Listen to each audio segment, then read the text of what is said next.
jiital ci imam bi doon wax léegi ak imam Ñas ak mboolem ay may fi teew yëpp nuyu suñu yaay ju tedd ji toog suñu yaay Aminata Njaay di ko ñaanal gudd fan boo ànd ak lu jafe te muy wér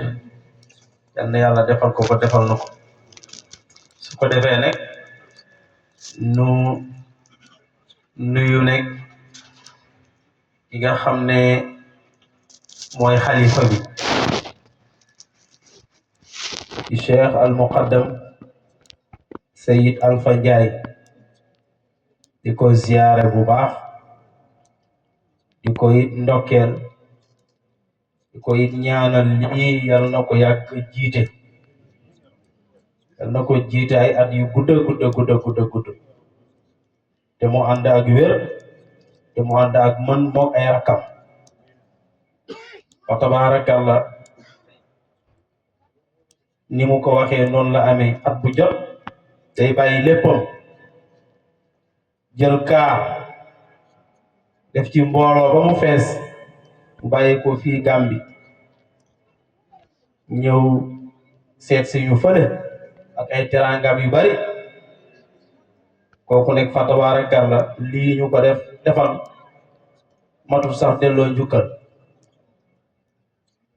loolu ku tedd rek moo ko mën te moom yàlla dafa dogal suñu kilifa la ci boor bi man ak moom dañuy dund sharia ak aqiqa bu ñu demee ci sharia bi moom sama waajur la ndax sama yaay Njaay la sant ba pare mat na ma nijaay mat na ma baay kon sama baay lay doon sama nijaay lay doon bu ñu demee ci côté aqiqa nag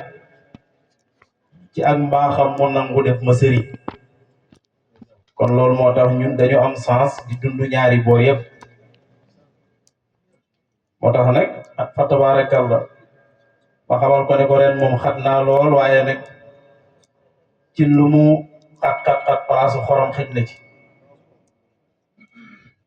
su ko defee dinañu yegsi ci gàmmu gi waaye bu ñu ñëwee nag li lay ñaan rek mooy nu toog rek kàddu gi ma jël nuyoo sax gàntaloon naa ko waaye comme Sayid Omar mu baax mii ñu ngi koy ziare bu baax ku ñàkk ki ñaan la nii muy doxalee jafe na ci borom xam-xam yi borom xam-xam buy yaatal ak ni mu koy séddalee ba fexe ba kenn du mer loolu jafe na lool Omar yàlla na yàlla guddal sa fan te defal la wér kudd ci noir kudd gi nga yoree ni ngay séddale bi rafet na bool yépp ngi am ku sukk ku ne di nga ñam fa tabarakallah nu waxoon ko ne ko bu ñu ñëwee rek nga may nu nu toog rek nga yóbbaale ñu géew ndax ñëw gi rek mooy mbir mi bokk na ci loolu sax moo taxoon nu wax ko ne ko def ko surprise kenn yëg ne ñu ngi ñëw ndax bu ñu yëgee ne ñu ngi ñëw ñoom Youssouf ñoom Omar dañuy programme ne buñ ñëwee dañuy waxtaan waaye bu leen xamal ne ñu ngi ñëw su ko defee duñ ñu programme ci dal ñu ñëw rek toog kon ñu ngi lay ndokkeel bu baax sëriñ bi di la ñaanal jàmm ak tawfeex di nuyu bu baax it suñu xarit muy Omar Ndiaye sëriñ Omar Ndiaye di ko ziara ak suñu xarit sëriñ Youssoufa Ndiaye di ko ziare ak seeni njaboot yëpp di beral nuyoo nag sama xaritu bopp muy madame Ndiaye nii nga xam ne bi ñu ñëwee kër Cheikh Alpha ba léegi mi ngi ñuy toppatoo lu nekk moom koy daj di dugg nga génn man nag mooy sama xarit ndax man ñoom laa faral kon ñu ngi koy nuyu bu baax di nuyu délégation bi ma ànd ak ñu bàyyi ko ba Dakar bàyyi seen yëpp te ku ci nekk ci ñoom rek ku xat la ku ci nekk ci ñoom rek yilif na lu bari di ko doxal waaye ñu bàyyi lépp mel ni Serigne Abou mais nga xam ne moom ku ma sopp rek sopp na la Serigne Ibn Abbas Diop Ndiaye moom it ñu ngi koy nuyu bu baax Serigne Abdoulaye Ndiaye mi toog ak Serigne Assane leen ziara di ziare mbokk yëpp loolu daal la ñu amoon Cheikh Alpha lu ñuy sànni ñaan yàlla mu barkeel jotaay bi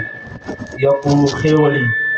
yal nañ ko def ay at yu bëree bëree bëri te bu ñëw rek dàq bi weesu wasalaamu aleykum wa rahmatullahi wa barakatuh